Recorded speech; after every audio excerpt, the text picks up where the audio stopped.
Hi everyone, thank you so much to the publisher, thank you so much to the translator for all the amazing work which went into this new version of the brief history of curating published in Tehran. I wanted to just talk a little bit about the history of this book. I started to curate exhibitions at the very beginning of the 90s after long researches and on night trains. I traveled in Europe and visited artist studios. I think my first exhibition in the kitchen in 1991, and I was always surprised that there was a kind of a missing history of curating. I of course met a lot of basically pioneering curators from whom I learned, but I kind of couldn't find a book where the history was somehow brought together. And very often with my books, I think when something is missing, when a book is missing, one just has to write it or do it.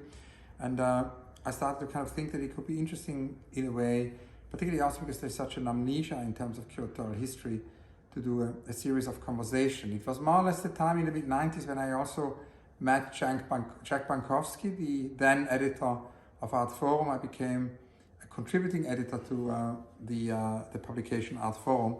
And the great editor Jack Bankowski immediately saw a series in these interviews. And Art Forum started to send me to different cities to basically interview curators. That's how the Walter Hobbs, the Pontus Sultan, the Harald Seemann interview happened. I then, of course, based on those conversations, started to kind of begin to think that this might be a book, and interviewed Lucy Lippert, who for me was always one of the biggest inspirations.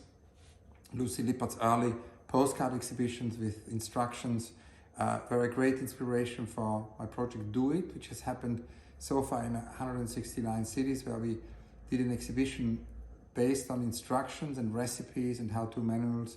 And it was kind of started together with Christian Boltanski and Bertrand Lavilliers, deeply inspired by Lucy Lippert, involving artists like Alison Knowles and Yoko Ono, connecting it to Fluxus, but also conceptual artists like Lawrence Wiener, and a new generation of artists like Felix González Torres, for example, who worked very strongly with instruction. And from the very beginning, there was an influence from Édouard Glissant. Édouard Glissant, the Martinican poet and writer whom I later became friends with, and we collaborated a lot, and just done actually a book with Isolari of all the conversations with Édouard Glissant. And what Glissant so early anticipated is that basically we live in a world of homogenized globalization, and that these homogenizing forces lead to basically extinction, to an environmental catastrophe, but also to the disappearance of many things like languages. And he sort of said that this homogenized form of globalization needs to be resisted. But he also understood very early on that there's going to be a counter reaction to these homogenizing forces of globalization, that will basically be, new forms of refusal of dialogue, new forms of nationalism, localisms, and he said that needs to be resisted as well. We need to kind of find a global dialogue which would somehow be respectful of differences and enable, even more so, enable differences.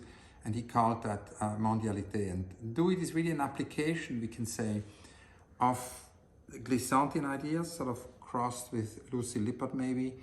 And whenever Do It happens in a city, the local art scene was consulted. We involved local artists who worked with instruction art, added those instructions to the archive.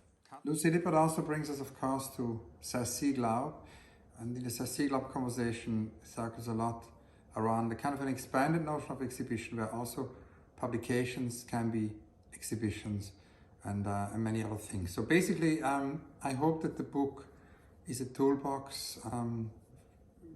Daniel Birnbaum quotes freely Panofsky about the idea that the future can be invented with fragments from the past, and I hope that these conversations are useful as a toolbox for 21st century exhibition making, and also contribute in a way to dynamic memory, as the late Eric Hobsbawm, whom I saw a lot in London, always told me that we need a protest against forgetting.